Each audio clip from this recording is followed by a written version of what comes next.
मंडप नाही, सावली नाही, रखरखत्या उन्हात बसणार, उष्माघाताने मेलो तर सरकारच जबाबदार, मनोज जरांगेंचा निर्वाणीचा इशारा. मराठा आंदोलक मनोज जरांगे पाटील यांनी सरकारला निर्वाणीचा इशारा दिलेला आहे. जरांगे यांनी आरक्षणासाठी आरपारच्या लढाईची घोषणा केली आहे आणि यावेळेचं उपोषण अत्यंत कठोर होणार आहे. देशात असं उपोषण झालं नसेल असं उपोषण करणार आहे. 30 तारखेला उपोषण सुरू होईल. मंडप टाकणार नाही, सावलीत बसणार नाही, थेट रणरणत्या उन्हात बसून उपोषण करणार आहे.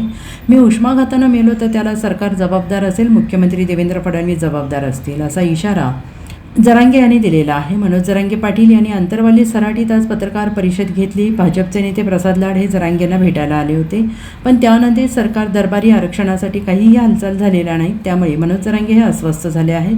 त्यांच्या बोलण्यातून उद्वेग आणि संताप दिसतो आहे. त्यातूनच त्यांनी सरकारला निर्वाणीचा इशारा दिला आहे. मी येत्या 30 तारखेला उपोषणाला बसणार आहे, आमरण उपोषणाला बसणार आहे. देशात झालं नसेल असं उपोषण होणार आहे. मागच्या वेळी उपोषण करताना मंडप टाकला होता, त्यावेळी मंडप टाकला जाणार नाही. मी सावलीला बसून उपोषण करणार नाही, असंच जाऊन बसणार आहे. मे महिन्याच्या रणरणत्या उन्हात मी बसणार आहे. मेलो तर मेलो. मी कुणीही समाज बांधवांनी अंतरवलीकडे येऊ नका असं मनोज जरांगे यांनी म्हटलेलं आहे. मला अंतिम टोकाचं आणि कठोर आमरण उपोषण करायचं आहे. रखरखत्या उन्हात मी हे उपोषण बास टाकून करणार आहे. ना कुठलं पाणी, ना कुठलं जेवण, ना पायात चप्पल घालणार आहे, ना काय करणार आहे. माझ्या शरीरात प्रचंड वेदना आहेत. या जीवाला मी तरसायचं तरी किती दिवस. त्यामुळं जे होईल ते होईल. उष्ण घाताचा बळी गेला तरी देवेंद्र फडणवीसांमुळं गेला, सरकारमुळं गेला. कितीही जीवाची लाहीलाही झाली तरी हरकत नाही, कारण माझ्या समाजाच्या लेकरांच्याच आयुष्याचा उन्हाळा झाला आहे. तर आपण आपली का कदर करायची. ते उन्हात कुठेही होईल, ते जंगलात होईल, रानात होईल, ते कुठेही होईल, परंतु ते खूप कडक आणि त्या रखरखत्या उन्हात ते आमरण उपोषण होणार आहे. आणि त्या भूमिकेवरती मी आता ठाम आहे. आता शेवटी त्याच्यात किती त्रास होणार आहे, किती जीवाची लाईलाई होणार आहे, किती कडक ऊन आहे, किती त्रास आहे, किती त्या वेदना होणार आहेत, याचा मी कसलाही विचार करायचं नाही ठरवलेलं. मी आता माझ्या निर्णयावरती फायनल आहे. कारण हे सारखे उपोषण करून सुद्धा माझ्या जीवाला इतक्या वेदना आहेत आणि इतका त्रास आहे प्रचंड.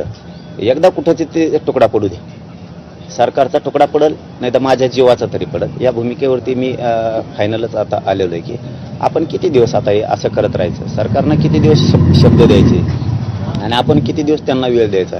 हे सलग आता 3 वर्ष झाले हे आंदोलन सुरू आहे. त्यामुळं ही जी मी तुम्हाला त्या दिवशी सांगितलं होतं की मी कठोर आंदोलनाची भूमिका घेणार आहे, तर हे मे महिन्याच्या या कडक रखरखत्या उन्हात हे आमरण उपोषण होणार आहे. ना कुठल्या पाण्याविना होणार आहे, कुठल्या जेवणाविना, ना पायात काय चप्पल राहणार आहे, ना बूट राहणार आहे, ना काय राहणार आहे. मी बास टाकून एका बाजूला बसून जाणार आहे.